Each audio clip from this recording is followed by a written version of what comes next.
Any creator, any director in Indian film industry வாயை பொழந்து பார்க்க போறாங்க. நான் ரொம்ப தாழ்மையா, ரொம்ப பணிவா, ரொம்ப அடக்கமா சொல்றேன். ஜெயா டிவி நேயர்களுக்கு வணக்கம். இன்னைக்கு நம்ம திரையரசு நிகழ்ச்சியில இயக்குனர் சிவா இயக்கத்துல சூர்யா நடிப்புல வெளில வந்திருக்க கங்குவா படத்தை பத்தி தான் பார்க்க போறோம். ஒரே ஒரு காரணம் தான், கங்கா. கிட்டத்தட்ட 1 வருஷம் இல்ல, 2 வருஷம் இல்ல, 3 வருஷம் பாடுபட்டு கஷ்டப்பட்டு ரத்தம் சிந்தி வேர்வை சிந்தின்ற மாதிரி அவ்வளோ கஷ்டப்பட்டு இந்த படத்தை பண்ணியிருக்கிறாங்க. இந்த படம் கடைசியாக அவுட்புட் எப்படி வந்திருக்கு, படமும் இன்னைக்கு ரிலீஸ் ஆயிடுச்சு, எப்படி பார்க்குறாங்க, மக்களுக்கு எப்படி பிடிச்சிருக்கு, இதை பற்றி எல்லாத்தையுமே இப்போ பார்த்துலாமா? வா எதிர்கொள்வோம். கங்குவா இந்த படம் பீரியட்ல நடக்க போகிறோம். அதாவது பல ஆயிரம் வருஷத்துக்கு முன்னாடி, அதாவது என்ன சொல்கிறாங்கன்னா இந்த படத்தில் 1070ன்னு சொல்லி ஸ்டார்ட் பண்ணுறாங்க.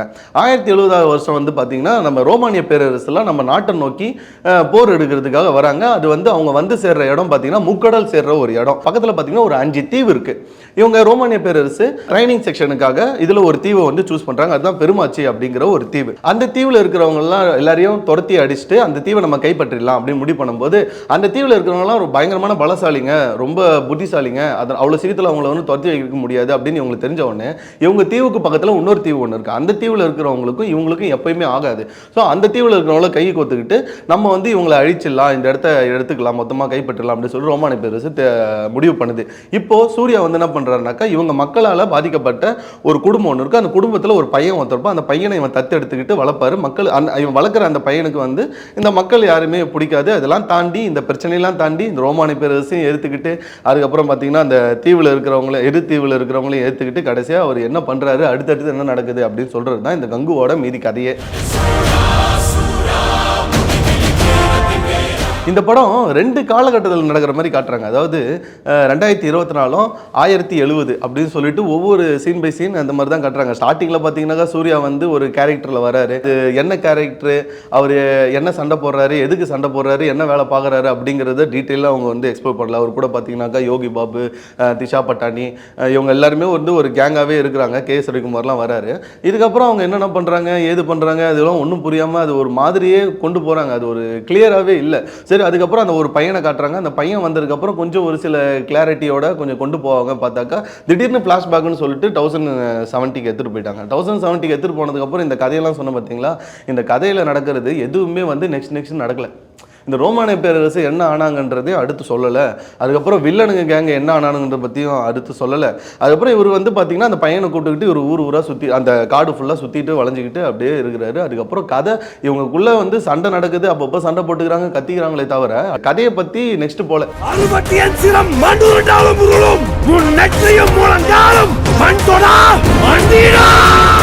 பேசுறது மட்டுமே தான் இருக்குது, சண்டை போகிறது மட்டுமே தான் இருக்குன்னு நெக்ஸ்ட் வந்து கதை போவாருது. இந்த படத்துக்கு மிகப்பெரிய தோல்வி வாய்ப்பு போச்சு.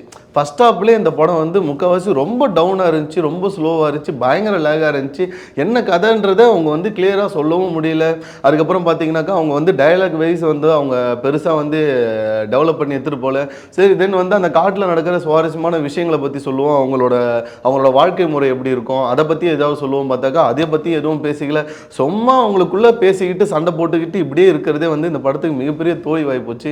பார்க்குற நம்மளுக்கு இன்ட்ரெஸ்டிங்காக இல்லை. படத்தில் எவ்வளோதான் பெரிய இந்த முதலையை காட்டுறது, யானையை காட்டுறது, சண்டையை போட்டு வெட்டிக்கிறது, தலையை துண்டா போகிறது, இந்த மாதிரி விஷயங்கள் காட்டினாலும் நெக்ஸ்ட் கதையில் ஒரு சுவாரஸ்யமான விஷயம் இல்லை. அதனால இது எதுவுமே நம்மளால் ரசிக்க முடியல. இந்த படத்தோட பாசிட்டிவ்னு சொன்னாக்கா நம்ம சூர்யாவை எடுத்துக்கலாம். ஏன்னா அவரோட பாடி, அவர் வந்து பார்த்தீங்கன்னா இந்த படத்துக்காக அவர் வந்து இன்னும் கொஞ்சம் இன்க்ரீஸ் பண்ணியிருக்காருன்னு தான் சொல்ல முடியும். ஆனால் பார்த்தீங்கன்னா பழைய அந்த பாடி அந்த ஒரு செட்டப்பில் தான் இருக்கார். இந்த படத்துக்காக இன்னும் கொஞ்சம் கூடுதலாக உடம்புலாம் ஏற்றுறது அந்த மாதிரியான விஷயங்கள்லாம் அவர் பண்ணியிருக்காரு. ஸோ அவரோட ஆக்டிங், அவரோட இது டபுள் 2 கேரக்டர் வர்ற 2 ரோலுமே வந்து அவரோட கேரக்டர் ரொம்பவே நல்லா பண்ணியிருக்காரு, சூப்பராக பண்ணியிருக்காரு. டிஎஸ்பி அவரோட மியூசிக் தான் வந்து ராக் ஸ்டார் வேறு லெவலில் தெரிவிக்க விட்டார். ஃபுல்லாகவே வந்து பயங்கரமாக பிஜிஎம் போடுறது சாங் போடுறதுலாம் பயங்கரமாக வேற லெவலில் பண்ணி தான் அது ரொம்பவே நல்லா இருந்துச்சு. அதுக்கப்புறம் பார்த்தீங்கன்னா விஷுவலாக பார்க்கறதுக்கும் கொஞ்சம் ஓகேவா இருந்துச்சு. அந்த 3D கிளாஸில் பார்க்கறதுக்கு ரொம்ப நல்லா இருந்துச்சு. நீங்கள் ரொம்ப 3Dயில் போய் பாருங்கள், உங்களுக்கு வந்து ஓரளவுக்கு கொஞ்சம் நல்லாவே இருக்கும். கொஞ்சம் விஷுவலாக பார்க்கறதுக்கும் உங்களுக்கு ரொம்ப பிடிக்கும். அதுக்கப்புறம் பார்த்தீங்கன்னா படத்தோட எடிட்டிங் ஒர்க், அதுக்கப்புறம் பார்த்தீங்கன்னா VFX ஒர்க், அதுக்கப்புறம் SFX ஒர்க், இந்த மாதிரியான ஒர்க் எல்லாமே ரொம்பவே நல்லா இருந்துச்சு. படத்தில் நடித்த ஒரு சில கேரக்டர் வந்து சொல்லலாம். யோகி பாபு, அதுக்கப்புறம் பார்த்தீங்கன்னா திஷா பட்டானி, அதுக்கப்புறம் KS ரவிக்குமார், இவங்களோட சீன்லாம் வந்து கொஞ்சம் கேமியோ மாதிரி தான் சின்ன சின்னதாக வந்துருந்துச்சு. அது ரொம்பவே நல்லா ஓரளவுக்கு கொஞ்சம் ஓகேவாக பார்க்குற மாதிரி இருந்தது. காட்டுக்குள்ளே நடக்கிற சீனில் பார்த்தீங்கன்னாக்கா நட்ராஜ் வராரு. நட்ராஜோட கேரக்டர் ரொம்பவே நல்லா இருந்துச்சு. அவருக்கு என்ன ரோல் கொடுத்தாங்களோ அந்த ரோல் அவர் பண்ணிட்டு சீக்கிரமாகவே முடிச்சு விட்டாங்க. 10 என்ற சொட்டு சொட்டுறதுக்குள்ள கங்கு அங்க வரணும். வந்து பாசிட்டிவ் நம்ம வந்து ஒரு சில விஷயங்களை தான் எடுத்துக்க முடியுதே தவிர நெகட்டிவ்னு தான் நிறையாவே இருக்கு.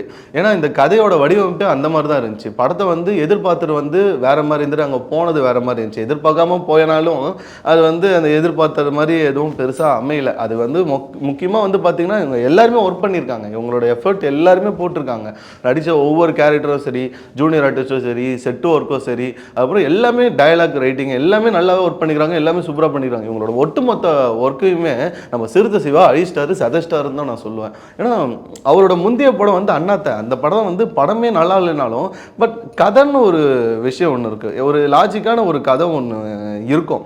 படத்தில் ஒரு சில லாஜிக்கான இல்லாத விஷயங்கள் இருந்தாலும் ஒரு கதைன்னு ஒன்று இருக்கும். ஆனால் இந்த படத்தில் பார்த்தீங்கன்னாக்கா கதையே லாஜிக் இல்லாமல் இருக்குது. இப்போ வந்து பார்த்தீங்கன்னா ரோமானிய பேரரசு நம்ம நாட்டை நோக்கி வருது, அவங்கள கைப்பற்றி வருது. ஆனால் அதுக்கப்புறம் ரோமானிய பேரரசு ஆளை காணோம். ஓகேங்களா? அதுக்கப்புறம் பார்த்தீங்கன்னாக்கா இந்த வில்லனுங்கன்னு சொல்லிட்டு ஒரு கேங்கை ஒன்று காட்டுறானுங்க. அவனுக்கு வந்து கொடூரமானவனுங்க, ரத்தம் வெட்டிக்கிட்டு தலையை வெட்டிக்கிட்டு அவங்களுக்குள்ளே இருக்கிறவனுங்களே அச்சின்னு சாகுறவனுங்க அப்படின்னு சொல்லிட்டு நம்ம பாபி டியோல் அவரோட வந்து வேற லெவலில் காட்டுறாங்க. அவருக்கும் இந்த சூர்யாவுக்கும் இருக்கிற சண்டையை எதுக்கு வந்து இவங்க 2 பேர் சண்டை போட்டுக்கிறாங்கன்ற ஒரு விஷயத்த அவங்க சொல்லவே இல்லை. கதையில் வந்து ஒரு பார்ட்டில் கூட அதுங்க வரல. ஏன்னா இவங்க 2 பேருக்குள்ளே இருக்கிற காம்பினேஷன் அது என்னன்றதே வந்து சொல்லலை. இவங்க பார்த்து நச்சிக்கிறானுங்க, இவங்க பார்த்து நச்சிக்கிறானுங்க, பரம்பரை சண்டைன்னு சொல்கிறாங்க. ஆனால் பரம்பரை சண்டை என்ன சண்டைன்னு இவங்க சொல்லவே இல்லை. அது இந்த மாதிரி வந்து நிறையா லாஜிக் மிஸ்டேக், கதையிலே மிஸ்டேக்கு. இந்த படத்தில் கதையிலையும் லாஜிக் இல்லை, படத்துலையும் லாஜிக் இல்லை, எதுலையுமே லாஜிக் இல்லை. சுத்தமாக படமே லாஜிக் இல்லாமல் தான் இருந்துச்சு. பார்க்கும்போது கத்துன்னு கத்தினே இருக்கிறானுங்களே தவிர படத்தில் வந்து பார்த்தீங்கன்னா ஒரு கிளாரிட்டியே இல்லை. நம்ம உட்காந்து பார்க்குற அளவுக்கு தெளிவாகவே இல்லை.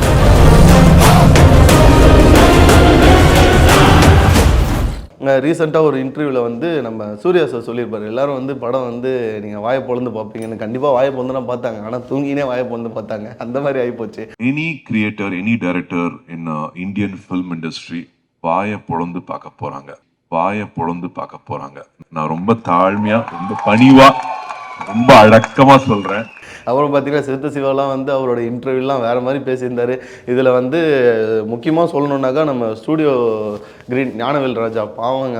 அவர் என்னங்க பாவம் பண்ணார் இந்த படத்துக்கு வந்து. அவர் இது ரொம்ப வருஷமாக ஆளை காணாமல் இருந்தார். ஓகேங்களா? நெக்ஸ்ட்டு ஒரு தங்கலான்னு ஒரு படம் பண்ணார், அதில் ஆளை சதைச்சி விட்டாங்க. அதுக்கப்புறம் பார்த்தீங்கன்னாக்கா இந்த கங்குவா தான் அவரை வந்து கை கொடுத்துருந்துச்சு. இதுலேயும் சுத்தமாக போச்சு. அவர் வந்து பார்த்தீங்கன்னா ஒரு இன்டர்வியூவில் சொன்னாங்க 1000 கோடி அடிக்கும் அது மாதிரி வந்து ஃபேன்ஸ் எதிர்பார்க்குறாங்க அப்படின்னு கேட்டதுக்கு அவர் வந்து 2000 கோடி அடிக்கும் அப்படின்னாரு.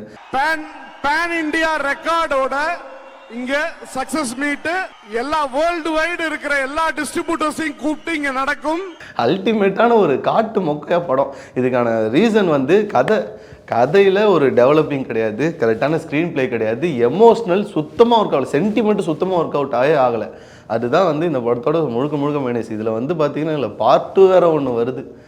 அதை எப்படி பார்க்க போகிறாங்கன்னு தெரியல. அதில் வந்து பார்ட் 2 லீடு வச்சு அதில் தம்பி கார்த்திக் வரா போல.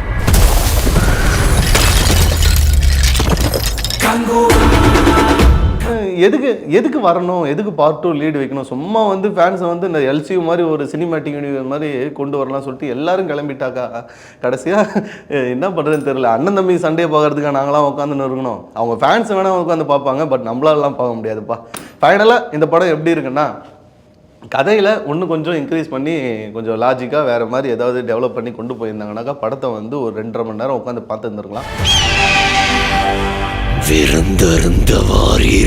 இந்த ஹார்ட் பேஷண்ட்டு குழந்தை, அதாவது சொல்லுவாங்க பார்த்தீங்களா, 16 வயசு கீழே உள்ளவங்க, இதயம் பலவீனமானவங்க, பிரெக்னன்ட் லேடிஸ் இந்த படத்தை பார்த்துறாதீங்க.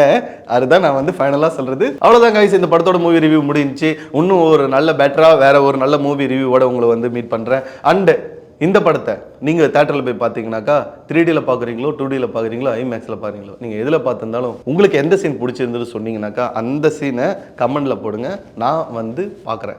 ஸோ அவ்வளோதான் கைஸ், நெக்ஸ்ட் வீடியோவில் மீட் பண்ணலாம். பாய்.